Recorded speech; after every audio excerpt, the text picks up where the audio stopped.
Good morning भाइयों। Last video में ना हम लोगों ने बात करी थी कि जो क्लाउस ज़ेल्मर हैं, वोक्सवैगन और स्कॉडा ग्रुप के सीईओ, उनके कमेंट्स के बारे में जो भी उन्होंने कहा था। तो बहुत सारे कमेंट्स आए थे बहुत सारे लोगों के इस बारे में कि क्या है इंडिया में स्कॉडा और वोक्सवैगन का फ्यूचर, और मैंने अपने व्यूज़ बताए थे उसमें। ठीक है, तो बहुत सारे लोगों के अच्छे कमेंट्स भी आए, सारे लोगों के नेगेटिव कमेंट्स भी आए। तो उसी बारे में एक टॉपिक है कि स्कोडा और वॉक्सवैगन क्या ऐसा कर रहा है कि इंडिया में इन लोगों को आज ये नौबत आ गई है कि इस तरह के कमेंट्स इनके सीईओ को देने पड़ रहे हैं। तो मैंने कुछ चीजें जो मुझे लगी लिस्ट डाउन करी हुई हैं कि वाई स्कोडा और वॉक्सवैगन स्ट्रगलिंग इन इंडिया, क्यों ये इतना स्ट्रगल कर रहे हैं इंडिया में। इनको आए हुए 23-24 साल हो गए हैं इंडिया में और अभी भी ये लोग स्ट्रगल कर रहे हैं। तो कुछ ना कुछ कमियां तो रही होंगी। इंडियन मार्केट को ये लोग अभी भी अच्छे से नहीं समझ पाए हैं, इंडियन बायर की नब्ज को अभी तक नहीं पकड़ पाए हैं। तो उन्हीं चीज़ों के बारे में बात करेंगे। मैंने कुछ पॉइंट्स इस पे लिखे हुए हैं, तो उन पॉइंट्स के बारे में एक एक करके बात करेंगे। तो चलो वीडियो को स्टार्ट करते हैं। तो पहला जो पॉइंट है ना कि इंडिया में ये लोग क्यों स्ट्रगल कर रहे हैं, वो है कि इनका जो प्राइस टू साइज रेशियो है, जिस प्राइस पे इनकी 2.0 के स्ट्रेटेजी के अंडर जो गाड़ियां आ रही हैं, जैसे कि Skoda Kushaq, Skoda Slavia, Volkswagen tycoon और वर्टस, वो उनका जो साइज है और उनका जो प्राइस है वो अप टू द मार्क नहीं है। आप कंपटीशन में जाइए, क्रेटा को देखिए, सेल्टोस को देखिए, वो अपने प्राइस के हिसाब से और अपने सेगमेंट के हिसाब से बड़ी लगती हैं। और इंडिया में एक तरह से हम ये कहेंगे कि लोग ना प्राइस सेंसिटिव तो हैं ही हैं, तो वो उस प्राइस पे उनको जो साइज मिल रहा है उससे काफी रिलेट करते हैं। क्योंकि इंडिया में गाड़ी का साइज मैटर करता है, आपका कि जो सोशल वो है ना स्टेटस, वो आपकी गाड़ी से डिफाइन होता है कि आपकी गाड़ी कितनी बड़ी है। ऑब्वियसली आदमी को लगता है कि जितनी बड़ी गाड़ी होगी उतना उसमें सेंस ऑफ अचीवमेंट की फीलिंग आती है। तो इस वजह से लोग ना बड़ी गाड़ी लेना प्रेफर करते हैं, जो कि साइज में थोड़ी बड़ी दिखती है। और इनकी गाड़ियां जो हैं, ये जैसे कि कुशाक है, ये ऐसा लगता है कि पोलो का ही एक क्रॉसओवर वर्जन है। सेम चीज ना हमने मारुति के साथ भी देखी थी कि मारुति की एस क्रॉस जो आई थी, इतनी बढ़िया गाड़ी थी, वो मारुति के ब्रांड के अंडर आने के बावजूद भी सक्सेसफुल नहीं हो पाई थी। तो उसमें भी सेम चीज थी कि उसका साइज ना इतना बड़ा नहीं था। वो गाड़ी बहुत अच्छी थी, लेकिन इंडिया में जिस प्राइस पॉइंट पे वो आती थी, वो अपने साइज को जस्टिफाई नहीं करती थी, इसलिए वो उतनी सक्सेसफुल नहीं रही। तो पहला तो पॉइंट यही है कि इनका प्राइस टू साइज रेशियो है। देखो आप वर्टस को देख लीजिए, वर्टस का साइज स्लाविया का साइज फिर भी थोड़ा ठीक है सेडान सेगमेंट में, तो वो चल रही हैं। बट टाइगून और कुशाक का तो साइज काफी छोटा है। ये ऐसा लगता है कि पोलो को ही आपने क्रॉस ओवरिश कर दिया है, तो वो थोड़ी बल्की हो गई है। अपराइट स्टांस नहीं है इनका, जिसकी वजह से उतनी बड़ी नहीं लगती हैं। तो पहला रीजन ही है। दूसरा है प्राइस टू फीचर रेशियो। मैं कई बार अपनी वीडियोस में बात कर चुका हूँ कि इन गाड़ियों में features as compared to competitors काफी कम है, और हैं भी तो वो तब आए हैं जब कॉम्पिटिटर्स की गाड़ियों में वो इंट्रोड्यूस हो चुके थे। जैसे कि 6 एयरबैग की मैं बात कर रहा था, क्यों आप पहले नहीं हो 6 एयरबैग्स इंट्रोड्यूस करने वाले। हुंडई ने इंट्रोड्यूस किए, उसके बाद आप कर रहे हो, तो आपको पहले खुद से आगे आना पड़ेगा। पैनोरामिक सनरूफ मिलती है उन गाड़ियों में, ठीक है, इतने सारे कार कनेक्टेड फीचर्स मिलते हैं। तो इंडिया में सब लोग ऐसे नहीं है जिनको फीचर्स नहीं चाहिए, मेजोरिटी ऑफ जनता को फीचर्स चाहिए। एक वही बंदा नहीं है जो गाड़ी को चला रहा है, उसके साथ उसकी फैमिली है, उसके बच्चे हैं, उसकी वाइफ है, उनको भी फीचर्स चाहिए। जैसे कि बच्चों को चाहिए होता है कि आपकी सनरूफ हो, अगर आपकी वाइफ है तो उनको भी अच्छा लगता है कि गाड़ी में बहुत सारे फीचर्स हों। तो ये सब चीजें भी हैं कि फीचर्स जो ये लोग दे रहे हैं गाड़ियों में वो काफी कम है when compared to the competitors. और वैसे भी आप हुंडई की होगी, किया की गाड़ियों के अंदर बैठोगे तो आपको एक अलग ही फील आता है कि आप बहुत महंगी गाड़ियों में बैठे हो, क्योंकि इतने सारे फीचर्स उनमें होते हैं। तो उस चीज में भी ये लोग पीछे रहे हैं। देखिए, सेफ्टी और ड्राइविंग डायनेमिक्स ये देते हैं गाड़ियों में, बट इंडिया में बहुत सारी चीजें हैं। एक तो इतना सेंसिटिव मार्केट है, इंडियन कंज्यूमर एक बहुत कम प्राइस में बहुत सारी चीजें डिमांड करता है, जो कि हुंडई और मारुति ने क्रैक कर लिया है, इसलिए वो लोग इतने सक्सेसफुल हैं इंडिया में।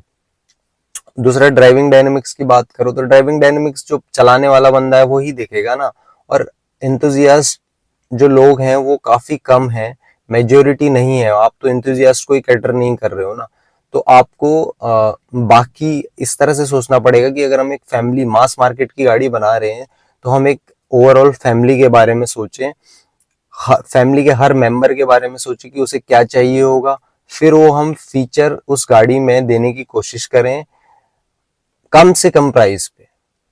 ठीक है, आपके इंजन्स नो डाउट बहुत अच्छे हैं, आप सेफ्टी प्रोवाइड कर रहे हो, ठीक है, आपके driving dynamics up to the point है, बहुत मजा आता है गाड़ी चलाने में, बट ये किसके लिए है? जो गाड़ी चला रहा है उसी के लिए है ना। बाकी लोग जो गाड़ी में बैठेंगे उनको भी तो कुछ चाहिए गाड़ी से, उस हिसाब से ये गाड़ियां कैटर नहीं करती। इवन आपने जो आपकी गाड़ी की क्वालिटी हुआ करती थी, जिस वजह से लोग आपके पास आया करते थे, जो आपका लॉयल कस्टमर था, वो भी आपने डिग्रेड कर दिया 2.0 में। तो वो तो मेरे ख्याल से नहीं करना चाहिए था। कोई भी अगर इन गाड़ियों को कंपेयर करे इनकी पुरानी गाड़ियों से, 2.0 से पहले की गाड़ियों से, उनके क्वालिटी लेवल्स में और आज की गाड़ी के क्वालिटी लेवल्स में काफी फर्क है। तो जो आपका लॉयल कस्टमर है, आप उसी के साथ एक तरह से वो कर रहे हो, तो वो भी अच्छी चीज नहीं है।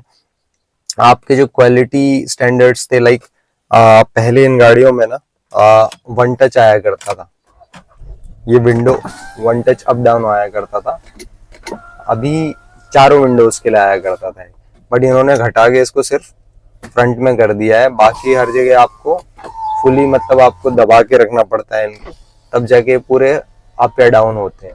तो ये आप कॉस्ट कटिंग किसके लिए कर रहे हो? ये मतलब आप लोगों का एक हुआ करता था कि वोक्सवैगन की गाड़ियों में, स्कॉडा की गाड़ियों में होता ही है कि चारों आपको window one touch up and down मिलते थे, कीज से मिलता था। कीज को आप अनलॉक की को ज्यादा देर तक दबा के रखोगे, ये इसमें अनलॉक का जो बटन है, इसको आप ज्यादा देर तक दबा के रखोगे तो सारी विंडोज रोल डाउन हो जाती थी। ये जो थी एक इन गाड़ियों की पहचान, वो 2.0 में आपने कॉस्ट कटिंग के चक्कर में सब हटा दिया।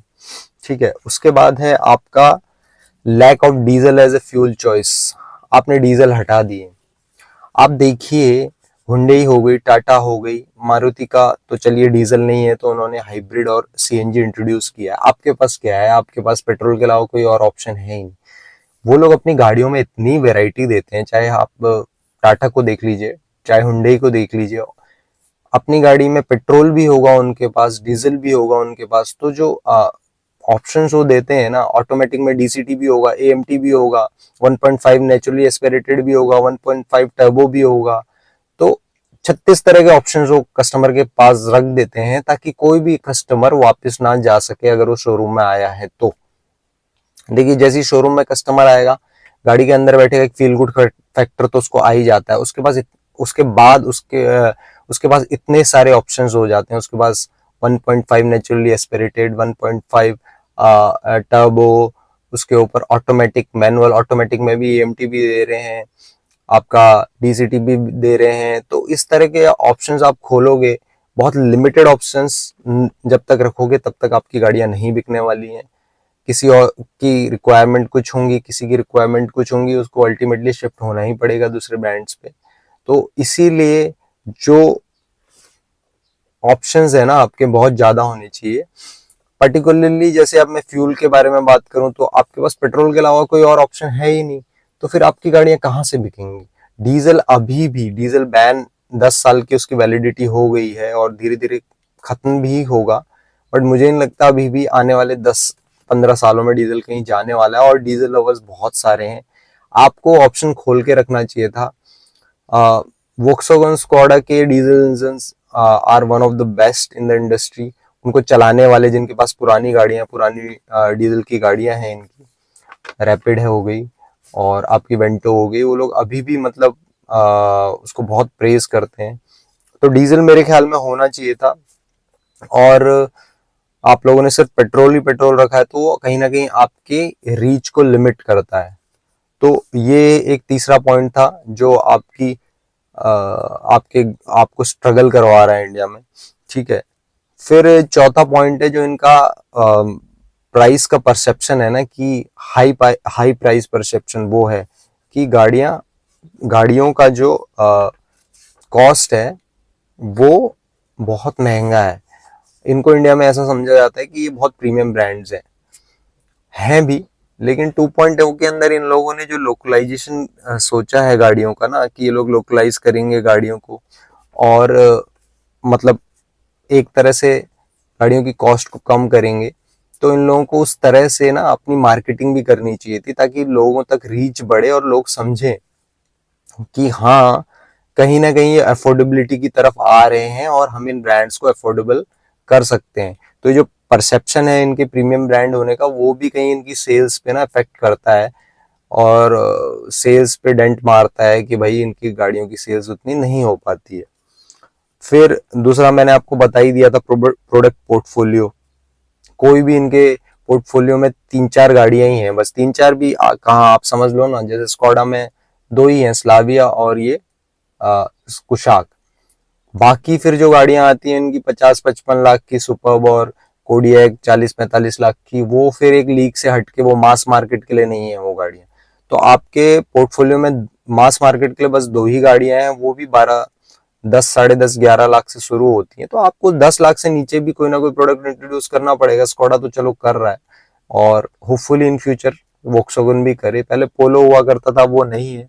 अब एक कॉम्पैक्ट एसयूवी लेके आ रहे हैं, और अभी तो एसयूवी का ही जमाना है।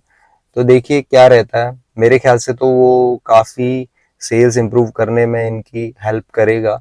जो स्कोडा का एक सब कॉम्पैक्ट एसयूवी आ रही है छोटी वाली, और उसको लेके लोग काफी एग्रेसिव भी हैं उसकी प्राइसिंग को लेके, और उसका लोकलाइजेशन होगा सब कुछ, तो प्राइसिंग मुझे लगता है काफी कॉम्पिटेटिव रखने वाले हैं ये जो सेगमेंट है वैसे ही बहुत क्राउडेड है, तो इनको कॉम्पिटेटिव प्राइसिंग रखनी ही पड़ेगी, तभी ये प्रोडक्ट चलेगा। ठीक है, तो ये 5 पॉइंट्स थे। उसके बाद एक छठा पॉइंट है, इसके बारे में तो खैर सभी लोग बात करते हैं और बहुत घिसा पॉइंट भी है, कि इनका सर्विस एरिया नेटवर्क। देखो, मुझे मैंने पिछली वीडियो बनाई थी ना कि इस तरह के कमेंट्स आए हैं क्लाउड जेलमर की तरफ से, तो उसमें कई लोगों ने मेरे से ये भी पूछा था, वो लोग गाड़ी लेना चाहते हैं लेकिन उनके आसपास, मतलब उनकी सिटी में है ही नहीं इनका सर्विस सेंटर स्कॉडा का। तो आपको धीरे धीरे अपनी रीच बढ़ानी होगी। टीयर 1 तो ठीक है, टीयर 2, टीयर 3 सिटीज में भी आपको अपनी रीच बढ़ानी होगी, तभी इंडियन बायर का ना कॉन्फिडेंस आप पे आएगा और वो लोग आपकी गाड़ियां परचेज करना चाहेंगे।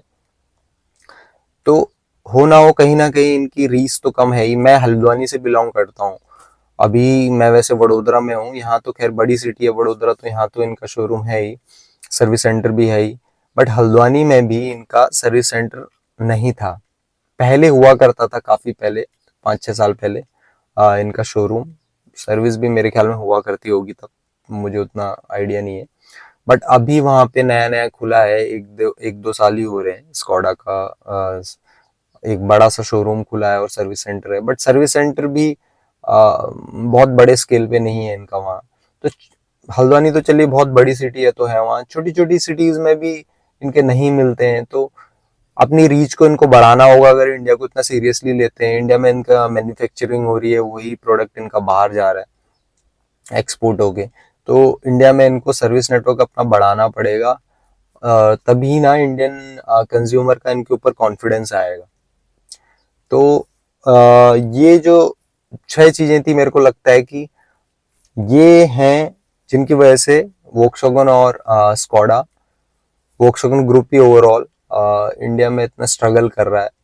तो मुझे लगता है कि इन चीजों पे काम करना चाहिए ब्रांड को, तभी ये लोग एक मास मार्केट के प्लेयर बन पाएंगे। नहीं तो अल्टीमेटली इनको, नहीं तो आज से 10 साल, 15 साल, 20 साल बाद एग्जिट करना ही पड़ेगा मार्केट, क्यों इंडिया एक बहुत प्राइस सेंसिटिव है, और आप यहाँ पे इस तरह से तो लॉस में ही जाओगे, और कोई भी कंपनी ना लॉस के साथ ज्यादा दिन टिकती नहीं। तो ये है बात। और एक चीज और थी, मैंने लास्ट वीडियो बनाई थी तो कई सारे लोग, ठीक है, उन्होंने प्रेज भी किया था, कई सारे लोग ऑफेंड भी हो गए थे इस ब्रांड को लेकर। देखो, ये ब्रांड कोई मेरा खुद का नहीं है, मैं इसकी गाड़ी चलाता हूँ, मुझे पसंद है, तो मैं उसको जस्टिफाई कर रहा हूँ। ठीक है, आप उसको पर्सनली मत लो, आप चला के देखो इनकी गाड़ी। आपको मैं ये नहीं कह रहा हूँ कि हुंडई हो गई, मारुति हो गई, कि किया हो गई या टाटा हो गई, ये ब्रांड्स गलत हैं। They are very good brands, अपनी अपनी जगह पे वो सही हैं। इट्स जस्ट के कंज्यूमर को क्या चाहिए, सबकी अपनी अपनी प्रेफरेंसेस होती हैं, उस हिसाब से वो गाड़ी परचेज करते हैं। और एक चीज जो यूनिवर्सल है वो है सेफ्टी, जिसको मैं हमेशा प्रमोट करता हूँ, जिसकी बात करता हूँ हमेशा। तो सेफ्टी पे तो सबका ध्यान होना भी चाहिए, और आजकल है भी। इसीलिए जो ये ब्रांड्स थे जैसे मारुति हो गई, हुंडई हो गई, जो पहले सेफ्टी पे उतना फोकस नहीं करते थे, अब वो कर भी रहे हैं। तो अच्छी चीज है, इसको इतना सेंसिटिवली लेने की जरूरत नहीं है, ठीक है ना। जो मुझे अच्छा लग रहा है मैं वो बता रहा हूँ आप लोगों को, किसी ब्रांड की बुराई नहीं कर रहा हूँ। तो यही था आज का वीडियो। आप लोगों के क्या व्यूज हैं वो आप लोग कमेंट्स में थोड़ा शेयर करिए। और वीडियो पसंद आ रही हो तो वीडियो को यार सब्सक्राइब करो। सब्सक्राइबर्स नहीं उतने जितने लोग वीडियोस को देख रहे हैं उस हिसाब से लोग सब्सक्राइब नहीं है। और ठीक है, वीडियो देखने के लिए आप सभी का बहुत बहुत धन्यवाद। Thank you so much. जय बजरंगबली।